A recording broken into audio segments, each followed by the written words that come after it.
हमारी औकात क्या रह गई है? हम 38 मीटर के मकान में 13 लोग रहते हैं। आज हमें सुप्रीम कोर्ट ये कह दें कि जिनको सबको जेल में डाल दो भैया। जो गरीब है ना, सबको उजाड़ देना है इन्होंने। तो एक मिसाइल छुड़वा दो यहाँ पे, हमें जहर की पुड़िया ला के दे दो। 3 महीने से हमारा व्यापार बंद है, हम कहाँ जाएंगे, क्या करेंगे? क्या सरकार हमें नौकरी दे रही है? साल पहले नहीं दिखा ये अवैध कॉलोनी है, इसको तोड़ा जाए। 25 मीटर के मकान सेटबैक देने लायक है। 1 लाख लोगों की रोजी रोटी का सवाल है। उसका जो 100 रुपए का माल बिकता था, आज उसकी 10 रुपए की कीमत रही। लेकिन मुझे लग रहा है शायद भारतीय जनता पार्टी RSS की बात भी नहीं सुन रही है। हम ये सरकार से ये जानना चाहते हैं, क्या हम इतने बड़े अपराधी हो गए? क्या अगर फांसी की सजा माफ हो सकती है? यहाँ 1 लाख लोगों की रोजी रोटी का सवाल है। अब तो 1 लाख भी नहीं रहे।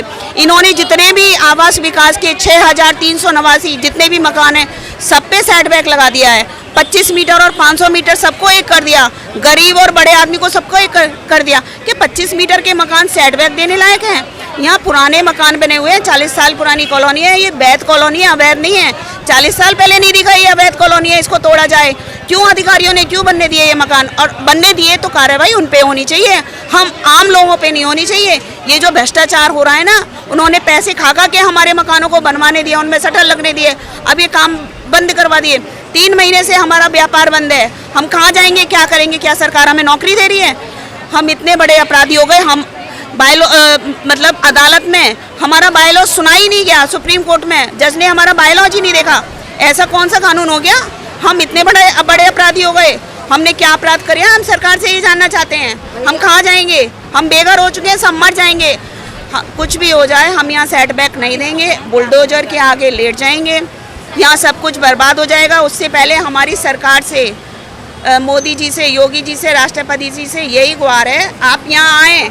अगर आपको थोड़ा सा भी शक है, हम झूठ बोल रहे हैं, यहाँ का इंस्पेक्शन करें ना, अंदर मकानों में जाके देखें। आप तो हुआ था ना पिछली बार जब टीम आई थी यहाँ पे, सर्वे करके गई थी, तो उन्होंने सही रिपोर्ट नहीं दी होगी। इतना बड़ा फैसला, मतलब उन्होंने बायलॉज तक नहीं देखा और एकदम निर्णय सुना दिया। 25 मीटर और 500 मीटर सब पे एक ही नियम कानून लागू होगा।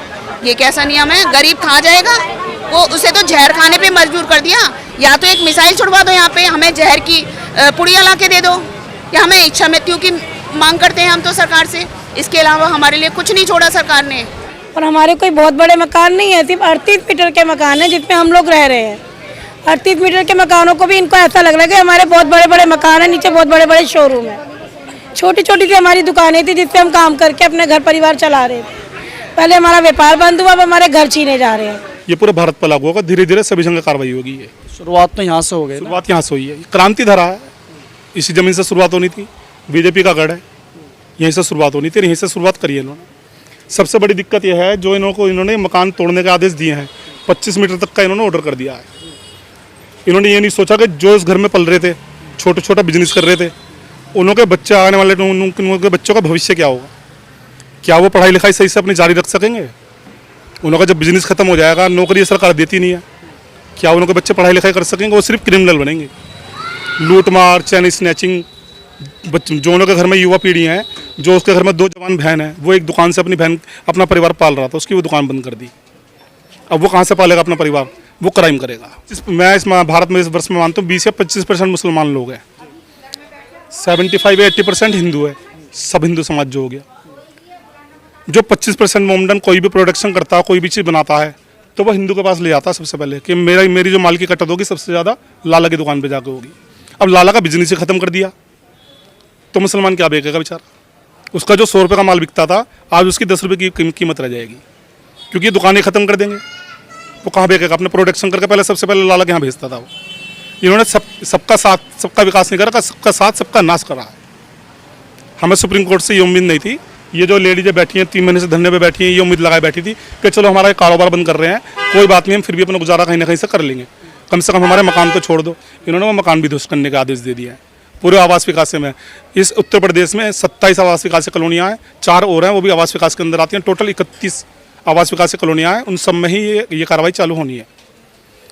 जब एक बच्चा कोई गलती करता है स्कूल में, तो उसकी टीचर, छोटे बच्चे की टीचर उसका हाथ पकड़ कर रबड़ से मिटा के उस चीज़ को सही करती है, ना कि कॉपी फाड़ती है। इन लोगों ने कॉपी फाड़ दी। इन्हें कोई रास्ता निकालना चाहिए था कि ये लोग बाग अपना रोजी कर सकें। चलो मान रहे हैं ये गलत कर रहे थे, सब खत्म कर दिया। हमारे माननीय मोदी जी को, योगी जी को तोड़ दो, ध्वस्त कर दो, ख़त्म कर दो। हर परिवार में से जिस परिवार का इन्होंने नाश करा है, जिस परिवार पे इन्होंने कार्रवाई करी है, हर परिवार में एक बंदे को नौकरी दे दो। चुनाव पे क्या फ़र्क पड़ेगा, क्योंकि 27 का चुनाव भी आने वाला है। चुनाव पे कोई फर्क नहीं पड़ना। यहाँ की 6 सीटें, 6 की 6 बीजेपी हार जाएगी जब भी बीजेपी आएगी, जब भी योगी आएगी, जब भी योगी जाएंगे, पक्की बात है। ऐसा क्यों लग रहा है?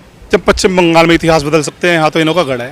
देखिएगा, सरकार ना बस एक ही काम करती है जो मुझे अब तक समझ में आया, ये हिंदू और मुस्लिम को आपस में बांट रही है।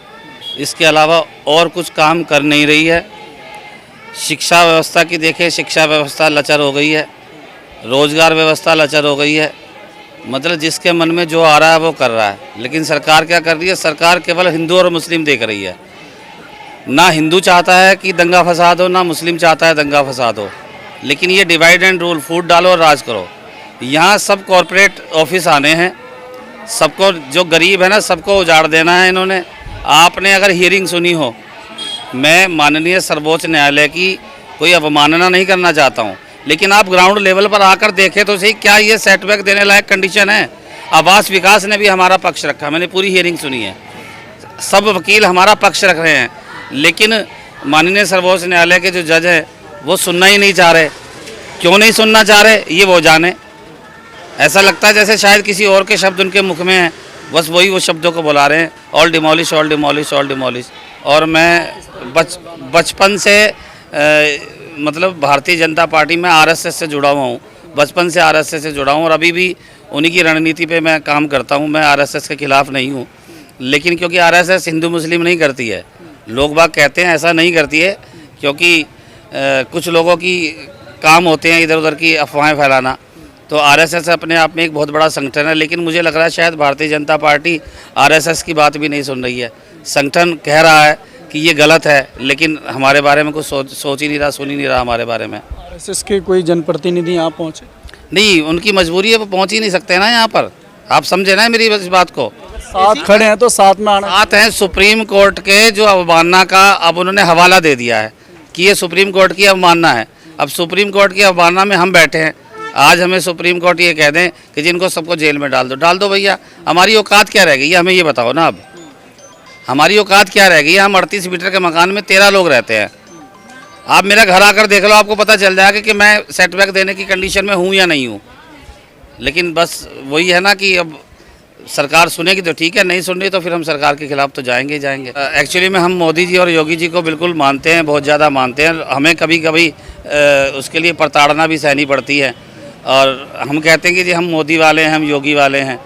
कल भी अभी कुछ नेता आए थे और मुझे भरी सभा में उन्होंने मतलब ऐसे जलील सा किया एक तरीके से। कोई बात नहीं, अब जलील कर दिया है तो अब कर दिया है तो क्या करें। अब मोदी योगी वाले हैं तो हैं सही, लेकिन डाइवर्ट होने में टाइम नहीं लगता। जब मोदी योगी जी मेरे गर्दन पे लाएंगे तो एक बार को मैं सुन लूँगा, लेकिन जब मेरे बच्चों के भविष्य पर छुरी चलेगी तो फिर मैं नहीं सुनूंगा। अगर आज मेरा घर टूट जाता है, मुझे सेटबैक देना पड़ जाता है, तो यकीन मानिएगा 40,000 रुपये महीना का मेरा खर्चा अलग से बन जाता है। और मेरी इस समय पिछले 5 महीने से सिंगल पैनी, जिसे सिंगल 1 रुपया कहते हैं, अगर आप इसको भावुकता तरीके से देखेंगे, 1 रुपये की कमाई नहीं है मेरी और खर्चे बराबर बने हुए हैं। वो जो मैंने लोन्स वगैरह करा रखे तो उन्हीं में से खर्चा चला रहा हूँ। बाद में जाके क्या होगा, मेरी सिविल ख़राब होगी, मेरा अकाउंट ऐसा हो जाएगा कि मैं कहीं से लोन लेने लायक नहीं रहूँगा। तो उस कंडीशन में मैं तो बिल्कुल ख़त्म ही हो जाऊँगा ना। तो ख़त्म होने से पहले मैं प्रयास जरूर करूँगा अपने आप को बचाने का। भाई सुप्रीम कोर्ट या हाई कोर्ट कौन होती है ये कहने वाले कि हम अपना ये घर तोड़ दो? भाई अगर हमने कब्जा रखे हो, सड़क पर कब्जा ना रखे हो तो तोड़ दो। जो काम करने थे, जैसे दुकानें खुली हैं पहले, अब पता नहीं जाने कब से खुली थी, चली आ रही हैं, उस दौरान ही कर देते इस काम को बंद, तो है बढ़िया।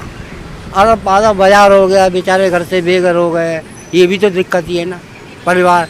अब फिर बैक साइड का चक्कर आ गया तो घर ही नहीं रहे, तो ये साथ से नहीं गाड़ी क्या करेगा है? भाई साहब, जब आपने रजिस्ट्री कर दी तो आदमी को पता तो लग गया कि ज़मीन मेरी हो गई। फिर बाद में उसे आप कैसे कह रहे हो आपकी नहीं है, ये समझ में नहीं आया। रजिस्ट्री के पैसे लिए क्यों? उस ज़मीन में भी बोल रहे हैं कि सेटबैक छोड़ना। सेटबैक की तो चलो बात अलग है, वो तो किसी को पता ही नहीं, इतने बारीक अक्षर में लिखा हुआ किसी को मालूम ही नहीं है। और जब सब बन रहे तो एक के पीछे एक बना रहे। अब 1 दिन हो, 2 दिन हो, 40 साल बहुत हो। जब 40 साल से कोई कार्रवाई नहीं हुई तो आदमी काम करेगा ही आगे।